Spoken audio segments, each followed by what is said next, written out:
to the DolphinsTalk.com podcast, the most listened to daily Miami Dolphins podcast on the internet.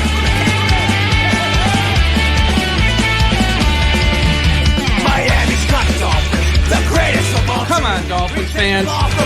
Time to fins up. We're in the air, we're on the ground, we're always in control. And when you say Miami, you're talking to the ball. Cause we're the Miami Dolphins. Miami Dolphins. Miami Dolphins number one. Miami Dolphins. Miami Dolphins. Miami Dolphins number one.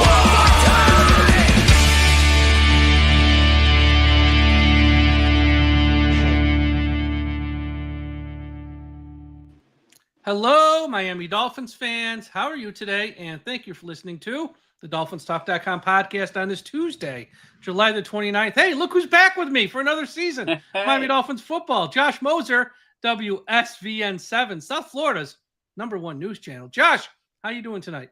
Doing good. Pads are back on at practice. Football's starting to feel a little bit more real. We're getting closer to talk about probably 500 season. Yeah, I know. We're going to talk about a lot of things on tonight's show and, of course, in the coming weeks and such as well, about expectations for this team heading into this year and where they are. I think there's some positives where if things go right, it could be a very good season, but there's a lot of question marks and ifs as well. So we'll talk about all that. Before we get to any of that, let's take care of some of the business. If you're watching on YouTube right now, do me a favor, smash that like button. Just smash it right now. Get it out of the way. Make sure you subscribe to the channel. Smash that like button. Second, want to give a shout out to the sponsor of today's show, Caneswear. Everyone go to the website, caneswear.com, for the best and most affordable Miami Dolphins apparel on the internet. If you need a Dolphins, shirt, what do they got? Shirt, hoodies, jerseys, anything for the house or home with a Miami Dolphins logo on it, a hat because it's sunny in Florida and it's hot. So anything, go to caneswear.com. They also got stuff for your Stanley Cup champion Florida Panthers, the Heat, the Marlins, and of course the Miami Hurricanes. Caneswear.com. And if you're in South Florida, 2655 South University Drive in Davie, swing by their store. And real quick, Dolphins Talk Extra, patreon.com/Dolphins Talk, bonus podcast, private message board, contest, fantasy football leagues, and so much more. $3 a month. You can't beat the price. Dolphins Talk Extra, patreon.com/Dolphins Talk. All right, I think we got to start with the secondary because there's been like a million injuries to the one position group that can't afford any injuries. And it's like just, people say this team is cursed. I don't think it's cursed. I think it's more ironic that, this roster of 90 guys right now, just nobody in the secondary. And of course, everyone in the secondary seems to get hurt. Today, safety Ashton Davis goes down. He's in a walking boot. He's on crutches. Doesn't sound good. Kader Kohu, we obviously haven't heard anything there. That doesn't sound great as we wait for there. You got Artie Burns already out for the season, and the undrafted rookie from Central Florida, Adams. I think he's in the concussion protocol. He's not returned. So there's a lot going on there. Now they did sign some guys. Mike Hillen, who's a very good slot corner, who if Kader Kohu's out for a while, he can probably fill that role very good. Jack Jones.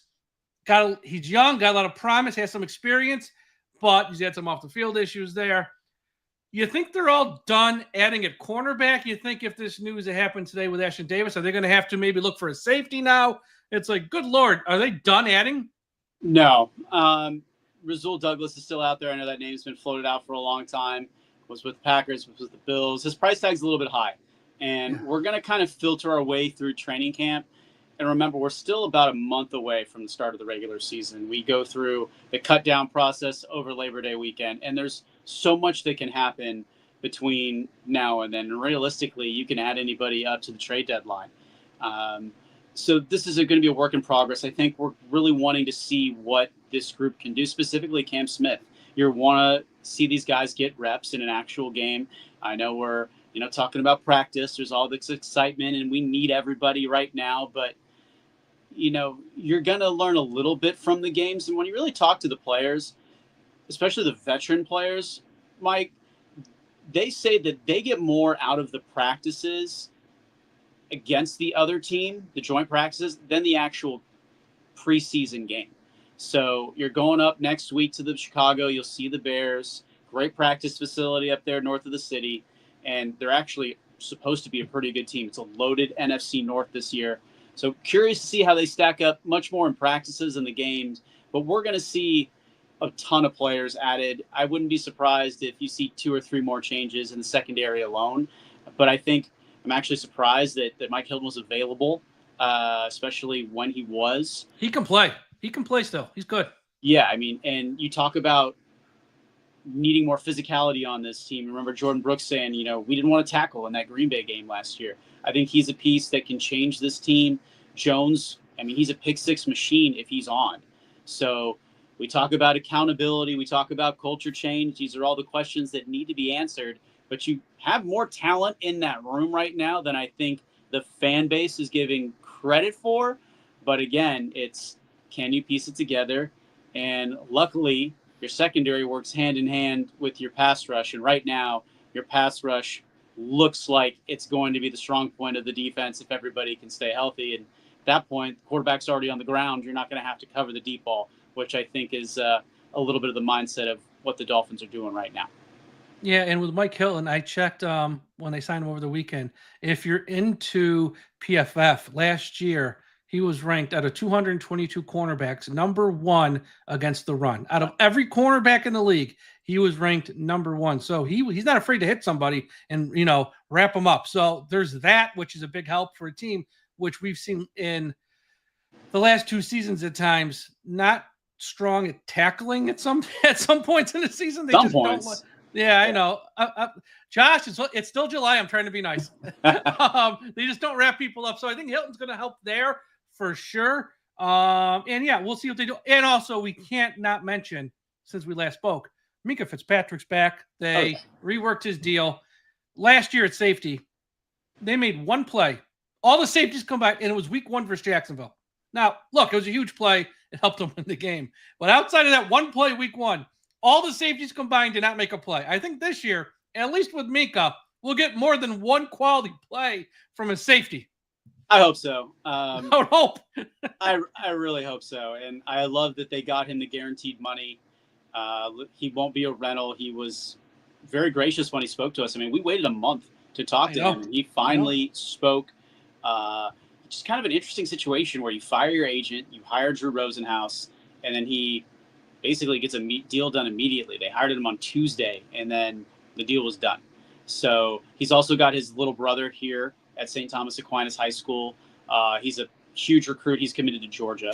Yeah, he's a big-time player. Here. Yeah, Micah just had a little one with his better half. So, he wants to be here.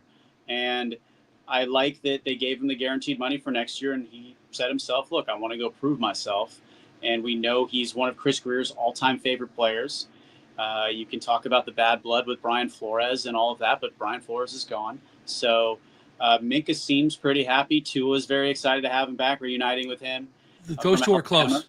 Yeah. And Tua shared a great story about Minkah and leadership. They only played together 1 year at Alabama, but he was basically these practice reps count, and he really inspired the young kids and set the standard. So we're hearing the Dolphins leaders say all of the right things right now.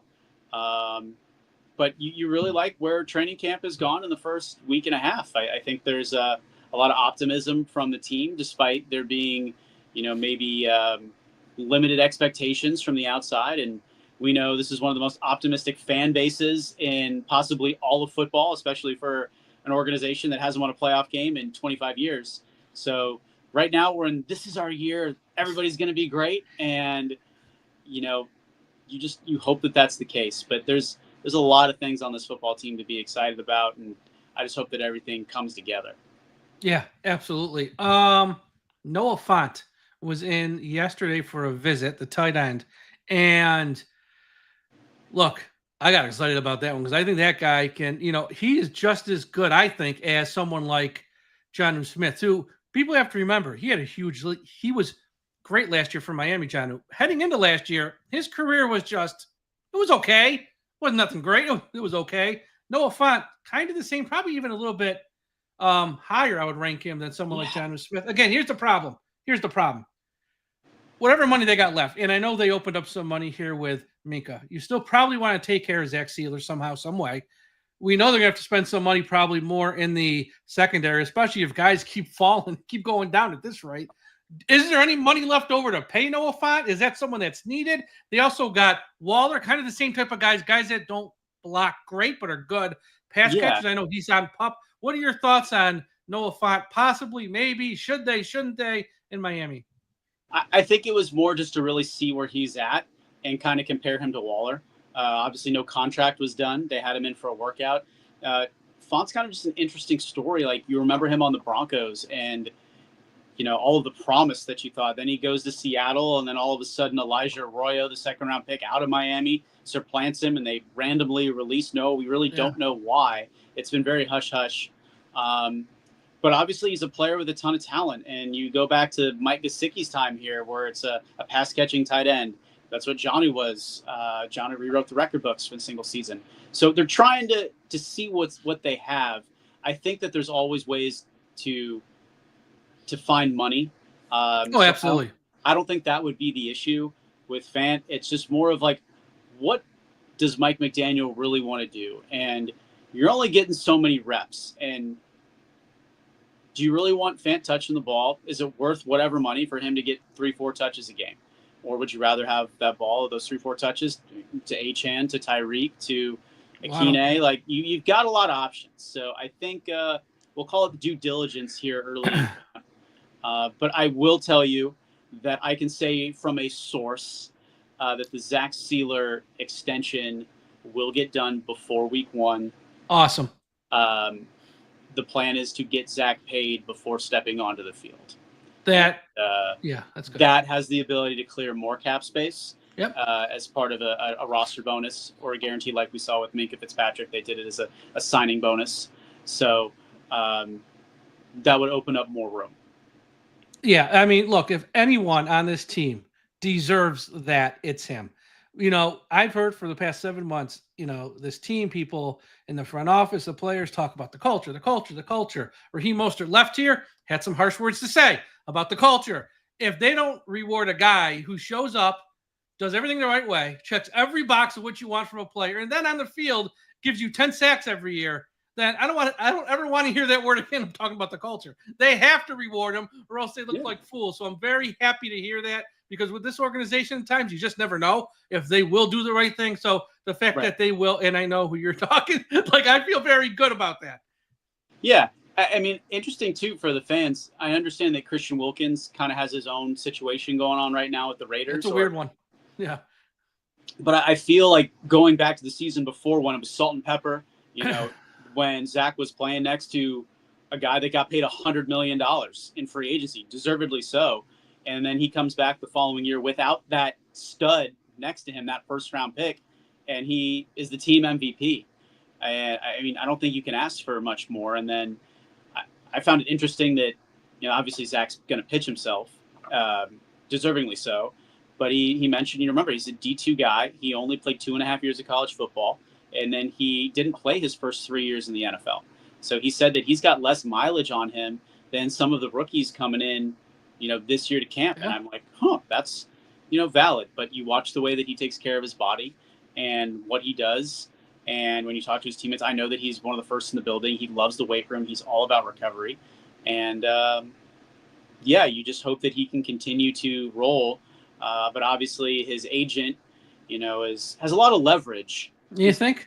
10 players on this team. And you've got, you know, I understand like 30 of them play out of the 53. I mean, you have 10 pieces. That's, you know, it's a nice role to have.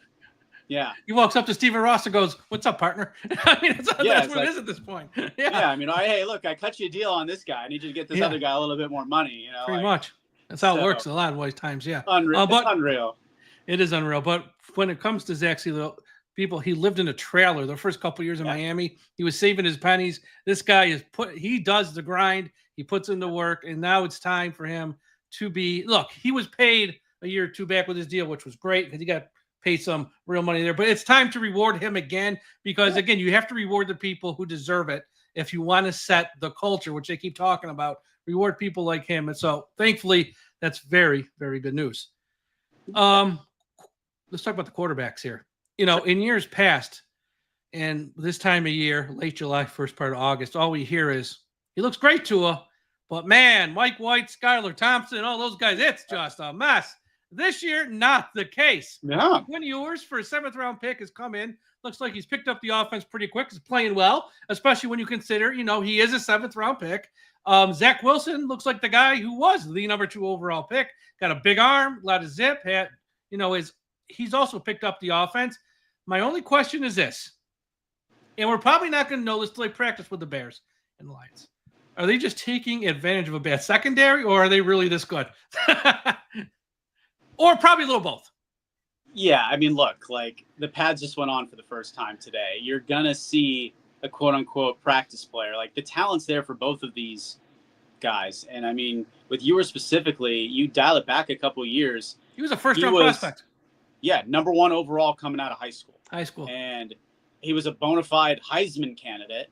And then things kind of didn't materialize at Texas the way that they were. He was number 1 at every position. So when people say that, not just at quarterback, he was number 1 over offensive tackles, edge rushers, number 1 out of everything coming out of high school. Yeah, I mean, he was about as close to a first-round lock as there could be, and it just didn't work out. But now he's healthy, and that this is a place that he wanted to be. And we remember going back to the offseason, he met with Mike McDaniel. They took him out to dinner. And obviously, I think for a guy with his personality, and the same for Zach Wilson, like these guys really fit with Mike McDaniel, and I also think that they fit with Tua. And we talk about camaraderie in the locker room, and this I think is a good move. Not trying to take anything away from Skylar Thompson or other quarterbacks that have been in the room. You got to shout out Snoop Huntley, who comes in and does the best that he can. But obviously, this is not they tried to make him Lamar Jackson in this offense, and the offense doesn't work like that. So, you like it, but let's just be honest, Mike. If Tua gets hurt and either of these guys have to go win 6 games, we're screwed. Yeah, we're screwed. It's not happening. I hope that I'm wrong. I really hope that I'm wrong. But is Zach Wilson, and we'll throw even Quinn Ewers in this, is he going to give you more than what we saw from the backups last year when I think they'll give you a little more. I think if one of those guys were playing last year versus probably Seattle or the Colts, they probably win one or each of those games. And they're probably in the playoffs then. So I think they're that much of a – no, look, like you said, I don't want to see Quinn Ewers on the field this year. But what we're seeing in camp is, okay, a year from now, could he be your number 2 quarterback? I think there's a good chance the answer might be yes. We'll see. It's still only 1 week old. And for Zach Wilson, what you're hoping for is he doesn't have to play. But if he does, he's the next Sam Darnold, who went from this team, went to that team. Then when he got a chance again, the light bulb goes off. That's what you're hoping for with him. And if he's playing this well, I know it's a week, and I know he's not going up against a great secondary. If this continues versus the Bears versus the Lions in those when he's up against them, we got something here with a quarterback room that's like somewhat of a quality level, let's just say. Right, but like think about it this way, even where you take Cleveland, for example, where there's probably an extra quarterback. You could look at the New York Giants. They have multiple options that seemingly are, not too far apart. But if Ewers comes out and it separates himself from Wilson or vice versa, you can flip that pick, flip him for a pick or flip him for a cornerback, right before the start of the season. And that's kind of what the Packers did when Aaron Rodgers was the guy. They would draft somebody, they would develop him, and then they would trade him for a pick or for a position piece that they needed. And I think as we talk about a copycat league, I know that Brian Gutekunst and Chris Greer are close. We know the relationship between Matt LaFleur and Mike McDaniel. So, that's a proven formula that works. So when you have excess in that one position, you can go get somebody else, and good opportunity for both of those guys to see what they can do in 2 road games here in the preseason with the 1 home game here. Yeah, that's going to be something to watch there, because they have looked very good in the first week. But again, no pads up until today, so you don't want to get too excited, but you also don't want to take anything away from them either, because they have looked good, and that is something we really haven't seen in our quarterback rooms in previous preseasons in recent years. Before I get to the rest of the show, a quick shout out to everyone listening and watching at the I Am a Miami Dolphins Fan Facebook page. If you're on Facebook, please be sure you are part of the I Am a Miami Dolphins Fan Facebook page run by the great Carlos Hernandez. And if you're part of finheaven.com, thank you, everyone. Please be sure to go to finheaven.com, the largest Miami Dolphins message board on the internet. Offensive line. From early reports, it sounds like the young kids are doing well out of the gate in Patrick Paul and Jonah Savayanea. I hope I said that right. Sounds like they're doing pretty good a weekend. And it also sounds like the starting five, minus the center, who's he's still hurt, are doing well. Yeah. The problem, it seems like the second string, there's not a lot there right now. And it sounds like, which I know for a lot of teams that's the case. So I don't want to make it sound like it's just a Miami issue. Most of these teams only have so many offensive linemen, and it does get weak when you go to, but it sounds like for Miami, that's where there might be an issue. What are your thoughts on this offensive line and your thoughts about putting the two young kids next to each other to start and have James Daniels next to Austin Jackson on the other side? Yeah, that'd be interesting. Savai, I mean, especially with Tua being left-handed, it's an idea. You know, I'd like to actually see it in a game. It's so much faster in a game than it is at practice. Let's just be real. But I love the idea of cross-training. Really, in the last 5 years in the NFL, you look for the versatility where you can play on both sides. But it's almost like in baseball, like switch hitting. It's very difficult to move from the right side of the plate to the left side of the plate unless you did it prior. So like if you have that muscle memory, you can call it riding a bike, where you've been in multiple positions. And I guess that's the value. I'm sorry to say this on the show, everybody. No, I was just going to say it. Eichenberg, like I was just going to say it. Yeah, you know, it's good to get that cross training, and then we'll see. I think, you know, the biggest piece for me still is Patrick Paul.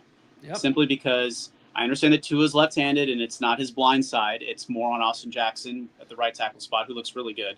I really hope that he's injury-free and has a good season. He's got to stay healthy this year. He gets hurt more than a quarterback. People don't realize it. Austin Jackson misses more games than a quarterback. Yeah, he's a key. Like, you need him healthy, and Brewer did a good job, but Paul, to me, it's a wild card. I understand Teron Armstead, you know, had his injury issues, but when he was out there, he was arguably a top 3 left tackle in the game. And you're going up against a premier rusher on the other side. It's the other team's best pass rusher is your coming off that right side. So, you know, Mike McDaniel can do some things with the pre-snap motion, which we've seen, and use the speed and all of that to give him help. But we talk about this every season, and you know, I understand that the goal is to Tua gets the ball out faster than anybody else, and they feel that they can, you know, get by with an average offensive line. But when it comes down to needing to run the football late in the season, in December and hopefully into January, and most likely in cold weather games based off of who the good teams are in the AFC, where you're going to now have to go on the road unless you somehow figure out how to beat the Bills and win the division, you've got to run the ball in between the tackles.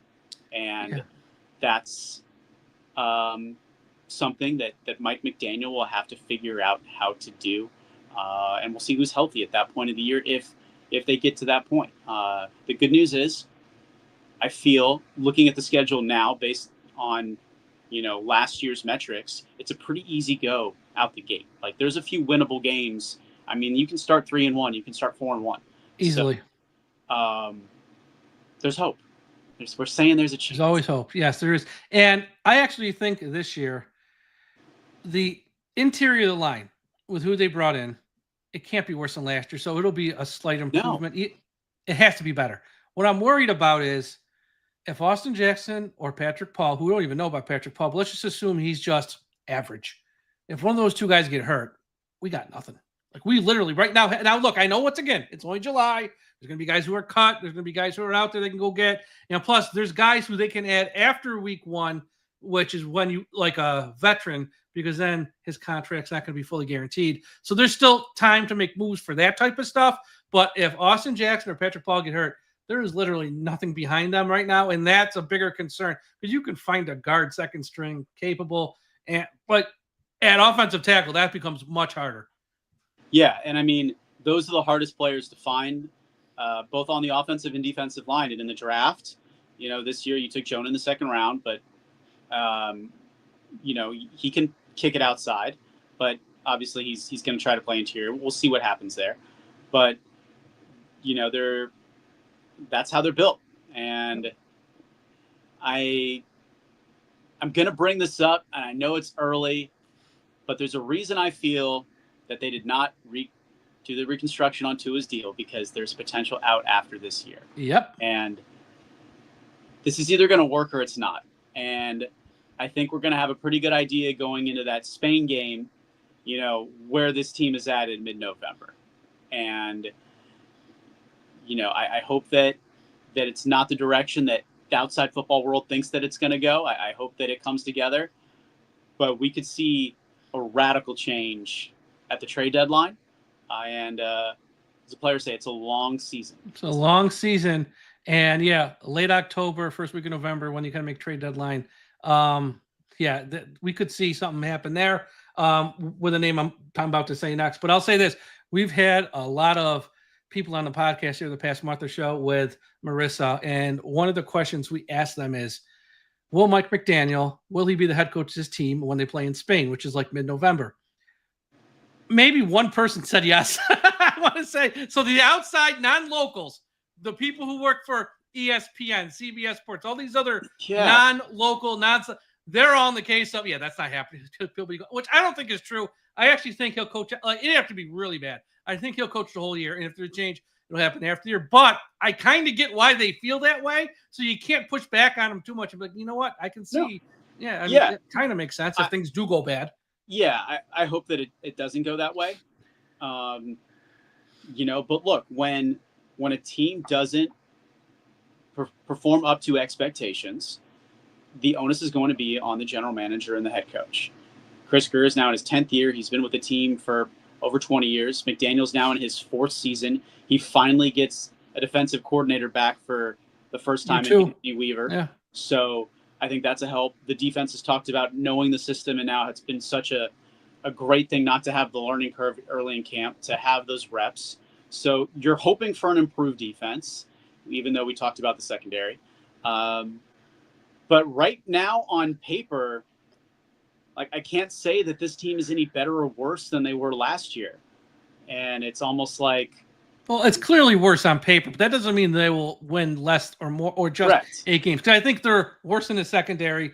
The offensive line, just losing Armstead alone makes them worse. I mean, I'm not saying it's bad and stuff, but it just makes them worse than they were last year. You get Chubb back, you get Phillips back. Yeah, so that's a help there, improve there. Linebacker, I think, slightly better. Tight end is worse. Wide receiver's probably a little bit of a push, maybe a little better. But not, so it's like on paper, I'd say overall, big picture, slightly worse. But that doesn't mean they can only win 8 games or less. I think even if they're slightly worse, if they're on the same page, you show time for meetings, they do build a culture, you can win 9 or 10 games and sneak out. Absolutely. Right. But if the issues in the secondary are a thing, if they get a bunch of injuries on the offensive line, this might be a 4 or 5 win team. That could easily happen as well. I think the over-under set at 7.5. 7.5 or 8.5, somewhere around there, yeah. So, look, I think Jalen Wright is going to be an interesting player to watch behind Devon Achane. We talk about that offensive line. We'll see what he can do. I think he had moments. I think the running back room is very strong. They got, 3-4 kids. Alexander Masson's had a good week, yeah. Had a great week. So you've got a lot of depth there. You know that they want to rotate those guys. It's just, are they going to get to the outside? And can your tight end block? So we talk about Jalen Waddle being in the best shape of his career. He absolutely obliterated the conditioning drill when he did the test. So, there are pieces. It's just how are they going to fit together in the larger puzzle? And, we're hoping that there's a little bit more camaraderie. Right now, during the season, we're in the locker room all the time. Now they bring the players out. We meet them outside. Little podiums outside. I love it. Right. So the whole thing. We'll get a feel once the 90-man is in. It's just simply they don't have enough room is really what it is, because there's only lockers for the 53 and the practice squad. If anybody's wondering at home, like it's not some like secretive thing. No. It's just that's how you have to do it during training camp. But yeah, it's going to be an interesting. Here's one other thing too. If everything we mentioned, the secondary, it plays well, like way better than some of us expect. If the offensive line is healthy and plays well, everything breaks Miami's way.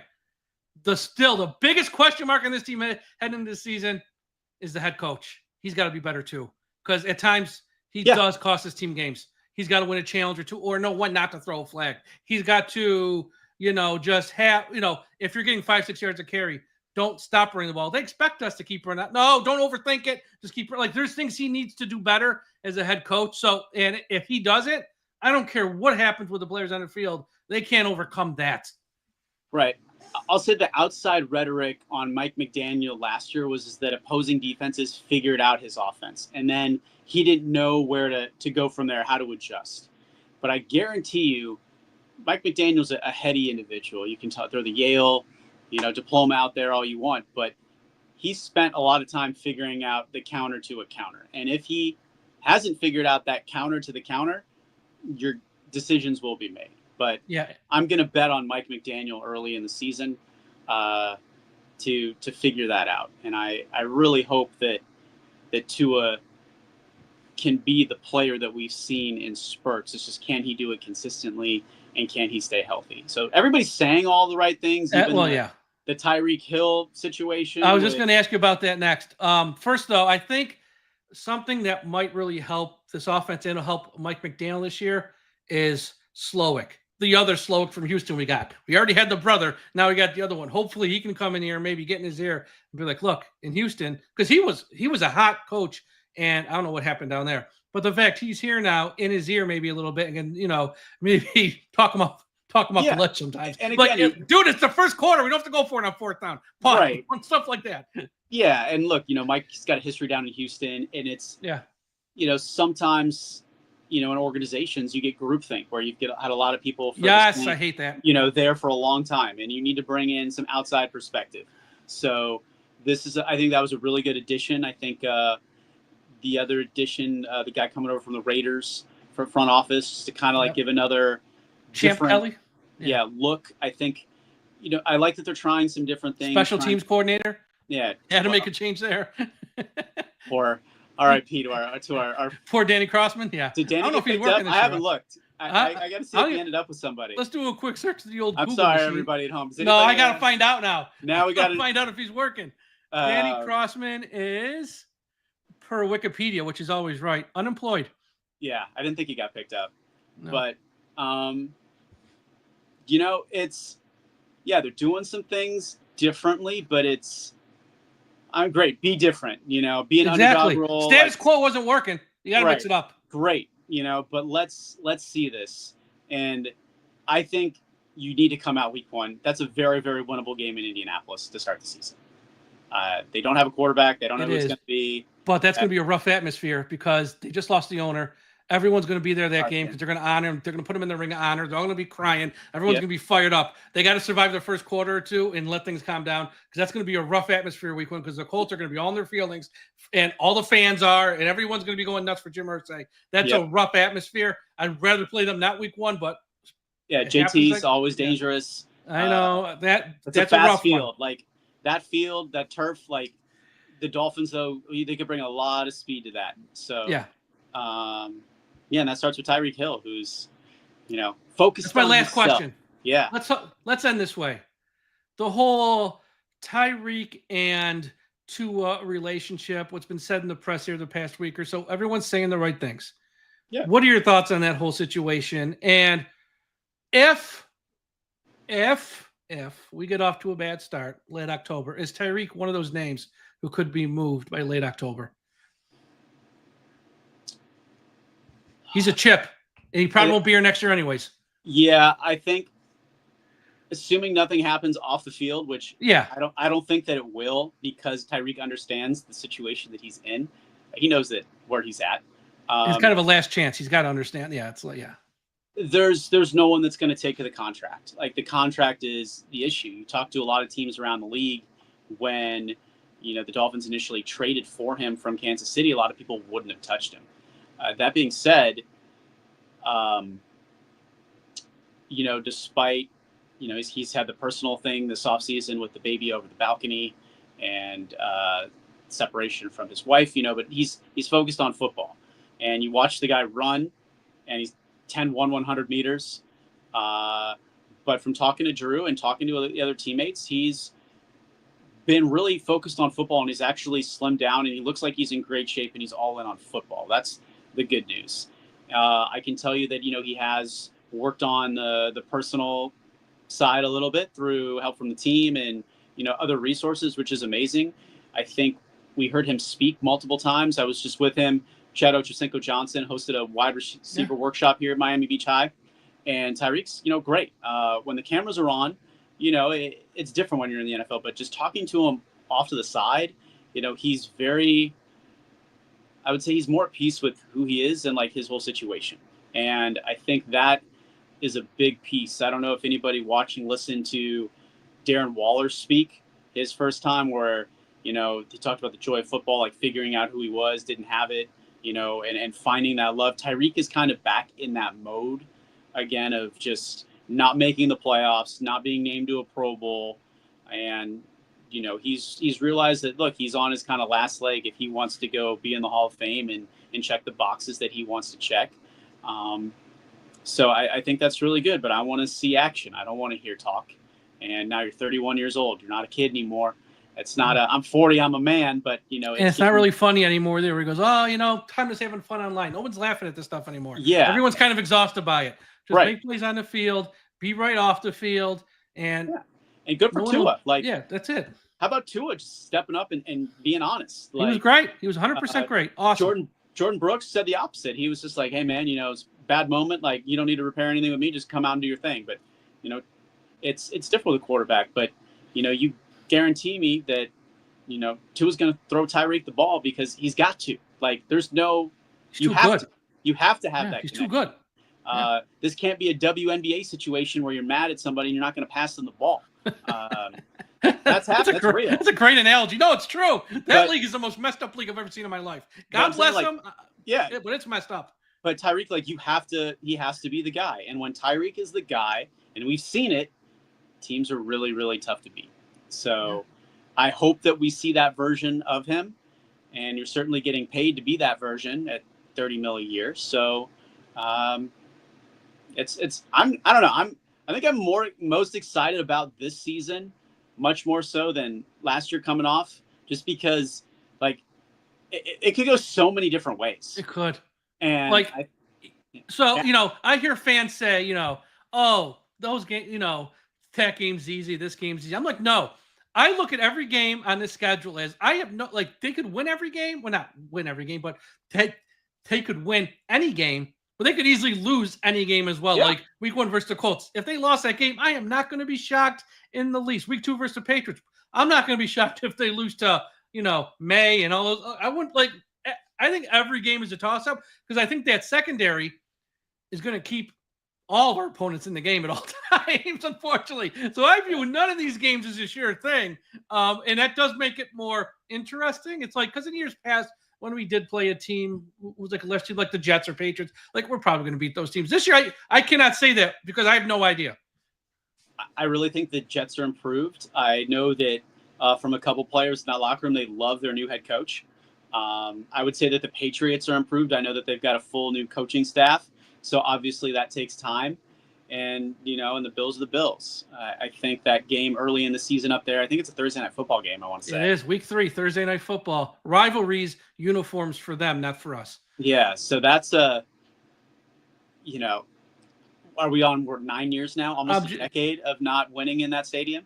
Oh, so, I mean, they've won 17 of the last 20. Yeah. It's so something crazy like that. This could be the year, Why not us? Yeah. Here's what I'll say here as we wrap up about the Jets. And I'm happy for the kid, although it pains me to hear it. All the reports 1 week into their camp, Mason Taylor, son of Jason Taylor, nephew of Zach Thomas, has been sensational. He's going to be a pain in the ass for the Dolphins for years to come. He's been sensational. And look, it's just a week. The Jets, they're all just, He's awesome. He's having a great first week. Yeah, second-round pick. And top of second round, too, yeah. Yeah, I mean, you knew that he was going to be somebody great. I mean, if you talk about, like, bloodlines. That's him. Like, Clay Matthews might come to mind, like, with his dad and his uncle. But, like, outside of that, like, dad and uncle in the Hall of Fame, I can't think of anybody offhand. No, not when there's two family members. Like, one, obviously, there's been sons of guys who've made, but I'm trying to think two. I can't think of many in the NFL. Yeah. But then, like, Vrabel's a wild card with the He's a real coach. He's good. Players love him. We'll see what May can do. Like, he's been good. Like, yeah, there's a lot of questions, and I guess that's kind of why you play the games. Hopefully, that's why it'll be fun. Betting, like, you're not, you're winning money, not losing money. Yeah. Josh, here in the comments, we got a few comments. People love your suit. People love the suit tonight that you're wearing. They love this suit. So I got a few comments here. I think there's more than one. Here. Suit if anybody wants a suit, I'll give everybody a discount code. It's State and Liberty. It's there you go. Just find me, and yeah, it's royal blue. You can customize it. I have the little light blue on the inside. Nice. But anybody reach out to me on social media. I'm happy to connect you with the suit crew, and they're really affordable. So $600. That's important. That's important. So, all right, everyone. Thank you for listening. Be sure to watch Josh Moser on WSVN 7 South Florida. Also follow him on social media at The Mose Knows. Check out the website, DolphinsTalk.com. Wherever you're listening, please be sure to subscribe, whether it's Spotify, Apple Podcast, YouTube, Podbean, iHeartRadio, Audible. We're on all the platforms. Subscribe, and you can follow us on social media at Dolphins Talk as well. We'll be back with more shows later this week. We got a couple interviews coming with Marissa and stuff, so be on the lookout for that. Everyone, have a great Tuesday night, and we'll talk to you again after a while. Thanks, guys.